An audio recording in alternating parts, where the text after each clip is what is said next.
week we are talking about party politics, like Democrats and Republicans. We're Yay! gonna breach the taboo topic and just headbutt it. So gotta talk about it sometime. if there is one subject that is the most divisive and hurtful and destructive that I see in social media right now, it's that.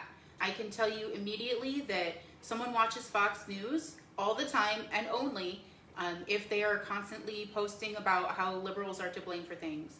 And in turn, you know, there's certain people who are probably watching like CNN if they're constantly posting about how Republicans or conservatives are to blame for everything. Mm-hmm. And there are equally as many people who are clearly Bernie supporters because they post out of the fringe and the progressive media, and nobody's crossing lines and having conversations, and it gets very violent and abusive towards people. Fringe, not cringe. Yeah, fringe. So what we want to talk about today is the idea that, like, okay, right now we have a two-party system in our politics. We have Democrats and Republicans. If you can be part of another party if you want, you can be an independent if you want, but ultimately a Democrat or a Republican will be nominated president. Because you think you're going to throw your vote away if you vote third party. Right, you're told you're going to throw your vote away. There's like a brainwashing thing. So that's why Bernie, who's been a career independent, ran in the Democratic Party when he ran, because he leaned more Democrat than Republican, and he wanted to be a viable candidate, an actually considered candidate. If he had ran as an independent, if he had ran as a Green Party, if he had ran as anything other than Democrat or Republican, he wouldn't have been part of it. Yeah, I heard the same thing when I was working for Ron Paul's campaign. People ask him, why is he running as a Republican and not a libertarian? Or not a constitutionalist or whatever. Right. So, well, if you want to have any kind of voice, you have to be a Republican or a Democrat, yeah. Yeah, it's kind of been forced. So, and that was frustrating to me. Like, even though you can write in a name on a ballot, like during the last election, I remember I wanted to vote for somebody who was like a third party, and they weren't even an option in my state. My state wouldn't even allow it. Their name wouldn't even go on the ballot. We are very much cornered into a two-party system, and what that does is it polarizes. It polarizes the conversation into either you are this or that. It's very us versus them. Sounds familiar. Yeah, everything is that way. Like, everything is, what side of the fence are you on right now? I'm really hoping that these conversations help tear some of those fences down, and help us see common ground. I just consider myself like that cat that walks on the fence all the way to the end. Just the skill, just, you know, because, like... Right. My biggest issue is you have these ideas of separation. You have one side thinks one way, one side thinks the other way. But almost always, even on both parties, you find the similarities that they do feel, that they do kind of have, or at least stand for. What is it? Like, why is that not like the forefront? Is it really that we're just going after, well, I believe in this and believe in that? Like, what is this? Well, I think what happens is you start to see yourself not as an individual, but you start to see yourself as part of a team, right? And so it's like team blue, and then this is team red over here. And so what happens is, if you identify yourself as part of team blue, for example, then you've got all of these certain belief systems that you're expected to believe, right? That label comes with a whole class of things. And then on the other side, you know, team red comes with this whole grouping of beliefs that you have to have. Both sides probably have ideas that are good, right? And both sides probably have ideas that are not so good or even bad, right? Both sides have ideas that are smart, and both sides have ideas that are stupid. And let's just be honest, right? But so what happens with this is, because I'm on team red, I'm not allowed to acknowledge when team blue has a good idea, right? And when I'm on team blue, I'm not allowed to acknowledge when team red has a good idea. And I really feel like this is the divide. You see this all the time. For example, when Bush was president, war was bad, and you had all these liberals out there campaigning and going against war and talking about how war was evil and war kills and Bush lied, people died. Yeah. You know, and I was part of those anti-war organizations. But then as soon as Obama became president, the left went. What happened to the anti-war movement? It disappeared. Like it just ceased to exist. Wow. And so even though Obama was actually, you know, assassinating American citizens without trial, you know, which was like one step more than what Bush was doing. At least Bush was throwing them in Guantanamo. Right. You know.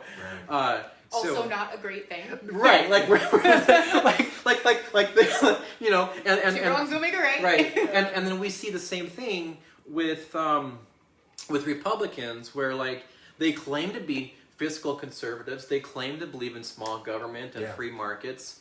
When there's a Democrat president, they actually act that way, right?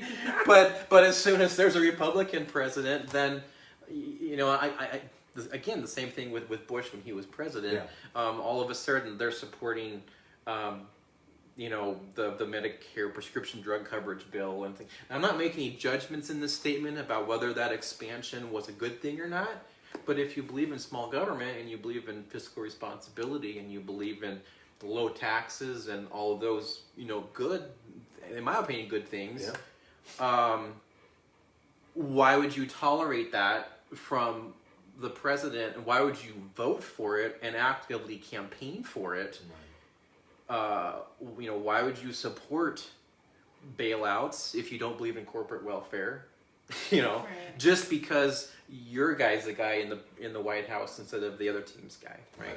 And a lot of people these days pick one or two majorly important issues to them and then latch onto that party even if they don't agree with the rest. You know, if like guns is your big issue, then you side with the ones who are on your side about guns, and you kind of, you know, the rest isn't as important, or you know.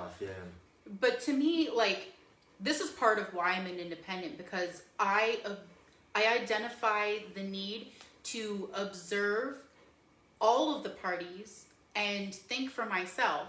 I hate when people vote down ballot and just vote with their party without even knowing whose name they just checked a box next to.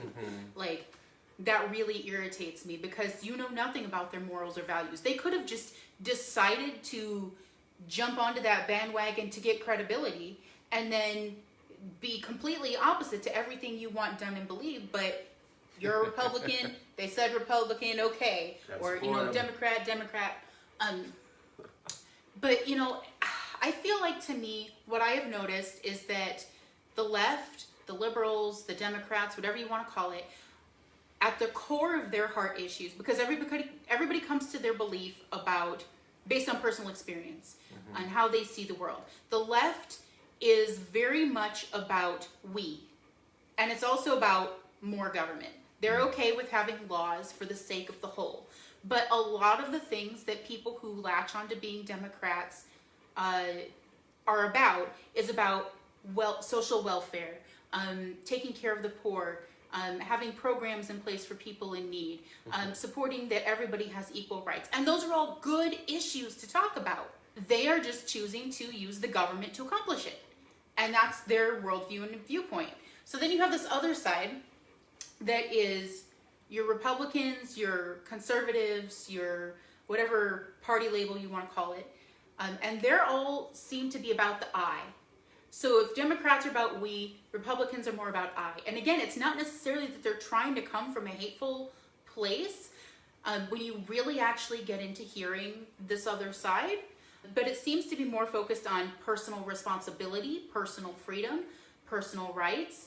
It's, you know, my wealth is mine because I earned it. So you can't tell me what to do with it because it's my property. And there is some level of correctness in that too. But both viewpoints exist for a reason, because they're both valid. We are both individuals and part of collective whole.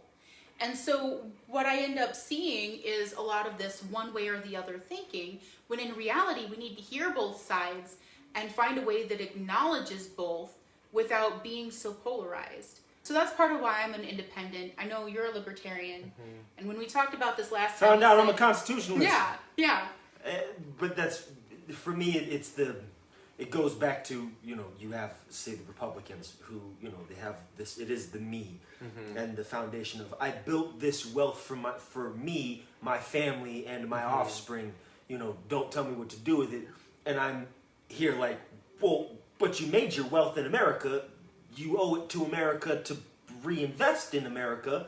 Isn't that how America works, right? And then you go into the democratic aspect, and it's like, yes, it's great to have all of these things that, that are systems and laws that are established, but as Tracy and I were talking about before, laws evolve as the laws that we know of have in ways that are for specific things that happen. One side community may not go through or have to deal with the same type of things that would be considered something you would make a law for.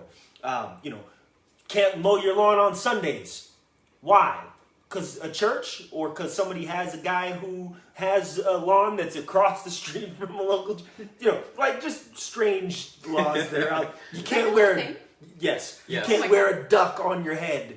Apparently is another weird, strange law that I was introduced to. I don't know where that's from. I will have to re-reference that, but somebody had pointed that one out to me. But you have all of these laws that are all. If you want to wear a duck on your head, you're just inviting your own karma right there. I'm sorry. Right. And here we have, so for me, I say constitutionalist because the foundation of what the Constitution was meant for all people. Now, we're trying to find out whether or not it was really meant for, the black people, the people who helped build society. That's besides the point. We're not trying to go to race in this perspective. So if you're there, we can talk about that later. But when it comes to the Constitution as to the idea, what it was meant to be, right? All men are created equal. All men and women are created equal. All people who come to this country should have the pursuit of happiness, should have the pursuit of, life, liberty. We should be able to have these things. And, we may not agree with religion, but I support the commandments in a pretty good perspective, because I think that the foundation of what they mean, we forget that the meaning of it. So the Constitution, meaning that it's for the people, by the people. Why we don't have that so much now, I feel, strongly. Well, I think a lot of it has to do with the polarization. Yeah. Ultimately, the divide in party politics is a projection of what's happening inside of us, in the sense that we are constantly in conflict with the desire for order versus freedom, order versus chaos, like numbers and data and facts versus creativity and spirit. It always comes back to these the left, right. It's your left, right, your brain. And we can't seem to bridge the divide and use our brain as one whole brain and say that both exist. And that is where a lot of the problems come from. The idea that people who are typically democratic believe that laws are going to fix the problems, that we need to, use them for equalizing, we need to use them for supporting, more taxes is going to serve the whole, so I'll pay them. They believe that is the one solution that will fix the problem. And when you continue to feed that, it will pull to a polarized extreme that is dangerous and unhealthy. Again, in the Republican side of things, they believe personal autonomy, I take care of myself, less government, less support for the whole. Again, you feed that and you feed that and you feed that into one corner, it is going to go somewhere that is unhealthy. But if you can get both of them to say, wait, both things exist. I am both an individual with personal needs who needs to take care of myself, and also part of a whole. I am part of a city, I am part of a state, I am part of the world. The globe. And the way that I interact with these other people matters, because if my neighbor does not feel cared for, if my neighbor cannot take care of themselves, they might turn to violent means, they might try to steal from me to survive.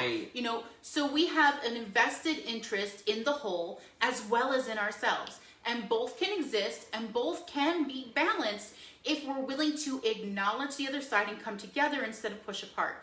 But people get so stuck that either this way is the right answer or this way is the right answer, and they refuse to even hear that there is value in what the other person has to say. So it's a very id versus ego. It's both sides, the brain fighting each other. It is our human condition Right. fighting itself and being projected into party politics, that one part of us believes that we need order imposed on us. We need somebody leading us to take care of us.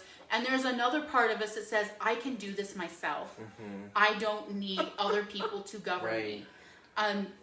And it's this constant war. We've been in this war way longer than the United States has existed. It's been an internal one. Yeah. Thousands of years we have been trying to figure this out. Right.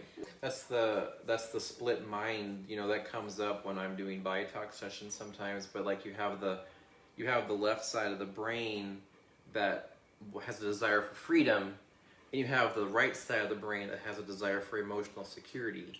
And Exactly. and we think that they're at war with one another, Right. but they're actually not. Like in fact, freedom can actually feed emotional security, and emotional security can feed freedom. I was actually talking to one of my colleagues, Elzabeta. This will actually be on her podcast here when that comes out in a month or so. We were talking about value-based economies and how when money actually is a store of value and it's actually a representation of I value you, and that's like kind of a manifestation on the physical world of what goes on emotionally and spiritually in your mind, that actually does create this sense of I'm exchanging with you because I care about you. I value your existence. And you actually see how in this context, individualism actually helps to create the benefit of the whole. And you see this, and maybe this is why South Dakota is so unique in some ways, but like up at the farm so I'm the trustee of an estate up north, and so I have a lot of local friends that are farmers, right? And each individual farmer took care of themselves, but they also knew that they needed their neighbors in order just for their very survival, right? Like if I'm in trouble, I need to have somebody that's able to come and help me.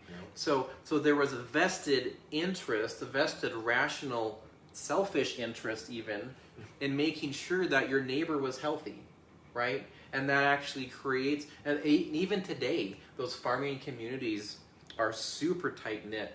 They help each other out simply because they want to, but that evolved, that wanting to help your neighbor is something that evolved out of a genuine necessity for needing a healthy community and needing your neighbor to be healthy, and in order to know that you're healthy and safe. So in this way, freedom really kind of is an answer to how, because I feel like I'm more of a libertarian, so I don't really see the divide. I see that Democrats are probably half right and Republicans are half right, but when it comes to the actual people in power, they're all wrong, really, because that's really what ends up happening with the way they vote. But I feel like the messaging, this idea of just completely autonomous individualism, that's really not what the message of what my belief system is. The message of my belief system is, when we have, by having personal responsibility, we're able to see that we need to help our neighbors, and our life will actually be better off by helping our neighbors, because a rising tide helps all ships, and that can happen in a very That's you, Lisa. So the co-owner of Papa Woody's, Steve and Lisa, that was something that Lisa had mentioned often when it came to the concept of like the businesses, the local businesses, and those who were thriving. I did a little video about that a little while ago, and that was the concept. That was what she kept saying. Same connected ships who are rising tide will raise all ships. If all of those ships are tethered together, versus that one ship that's out there by themselves, and in doing so they lost everybody else, and now they're and there's absolutely no loss in freedom with that, because those are voluntary associations, right? You choose to be a part of that club, so to speak, and if that club is helping you, you can be a part. If that club starts to become a tyrant, then you can exit. Yep. Right. Yeah. And see, and this is part of why, I'm going to get on my little Christian rant. So I'm speaking for myself. I know I'm speaking for myself. It's okay. But We all are. yeah, no, I know. But this is one of the things that I really appreciate about the Christian worldview, because it is one of the only structures out there that for thousands of years now has been teaching the concept of love your neighbor as yourself. It's not just care about yourself. It's not be so selfless for others that you don't care about yourself. It's both. Because when you care for you develop you, it gives you a new perspective through which to be able to love your neighbor better. I know my needs need met, so somebody else will too. And then it uses the person Jesus, who epitomizes this representation of love and says that he is truth and grace. He reflects both sides of this discussion, where we're talking about the truth aspect and we're talking about the freedom aspect, the structure and the freedom at the same time. And so what I end up seeing through that is that this drive through the Christian worldview that helps us understand a definition for love, of both being honest and kind and merciful, essentially, helps us develop more towards morality rather than laws. It helps heal the inner stuff that will impact the outer stuff, and it identifies both sides of the spectrum without leaving one or the other out, if you can see the forest for the trees.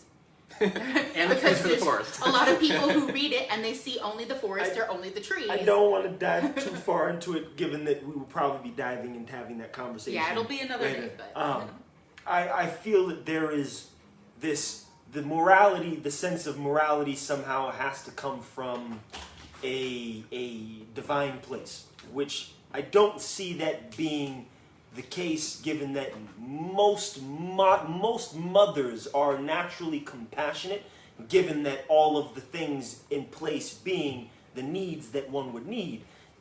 Mothers are the ones who taught our children compassion.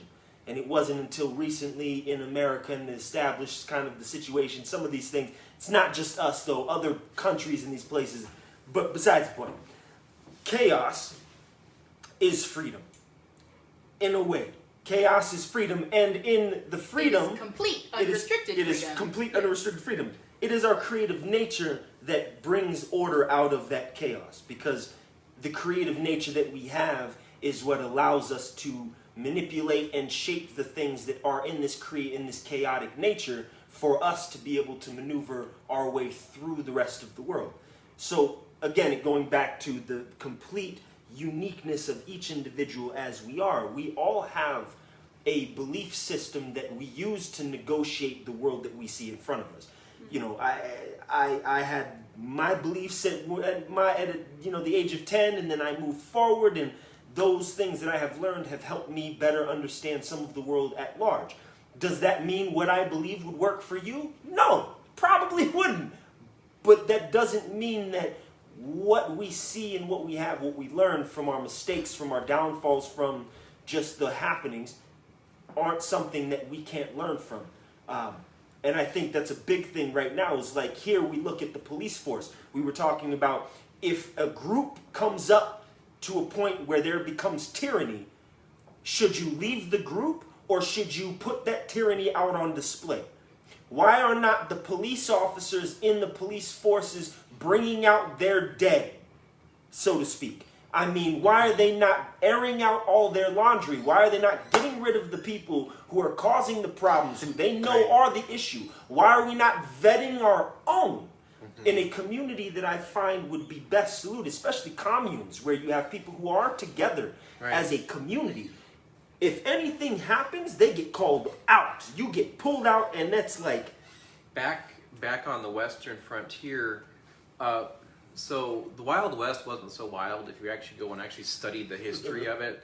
They a lot of Western towns built up that concept because it helped tourism and whatnot, but there really wasn't They were actually relatively peaceful. Oh, ladder! But that's another conversation. But one of the things that happened was in these communities, some of the mining towns up in Washington State is actually one of the perfect examples of this.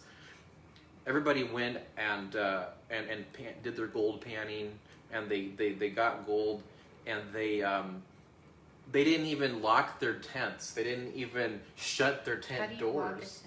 Right, but they didn't shut the tent doors.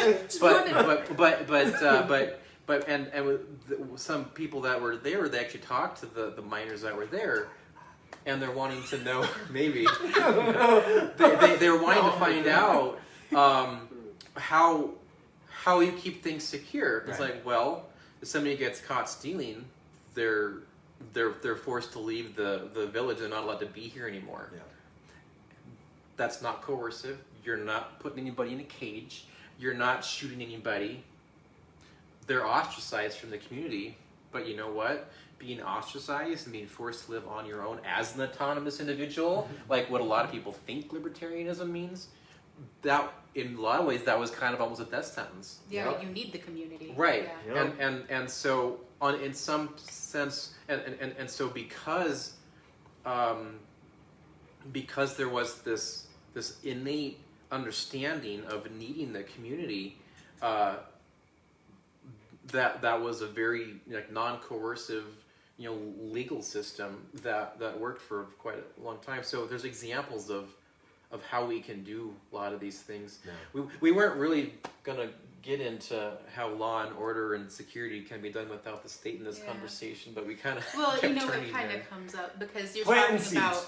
because ultimately Democrat and Republicans are fighting about how to fix the problems and what laws are effective and what laws are not. Right. And so it kind of comes up whether you want it to or not because it's modernly relevant. And this isn't trying to go and promote a one world government at all. Nope. Like nope. I want to promote a 7 billion government world. That's what I want to promote. 7+ billion. That means every person is their own government. You didn't catch it. I'm just making sure. But see that. So like right now, I'm in the kingdom of Anne's palace. He's in my house. So I'm under her rule and her jurisdiction right now. And we follow it respectably because it's her domain. You considerably wash your dishes. I appreciate it. and I don't want to run this on, but that's what makes me laugh is here in America where Americans we have and as Americans, let's just be real, we have this privilege as America. It is a thing as America because we're the only ones that go to other countries and expect them to speak our language. Yet you go to other countries, they speak not only theirs, but they speak the connecting countries' languages as well because that's how they communicate because they are connected. Mm-hmm. We should not sit here as Americans imagining us being some high horse or we need to really start coming together and understanding that if I am in a place, if I'm in Utah, if I'm in Albuquerque, wherever I'm at, I am subject to that governance. And that's in the people's whose home I stay. It's the people's whose house I stay under, the state, the city, whatever it is. Mm-hmm. But that should be accepting if that is what that governance in that surrounding area has come to a consensus of. And it's simple. That's common courtesy. We express that here. Mm-hmm. They don't need a government for that.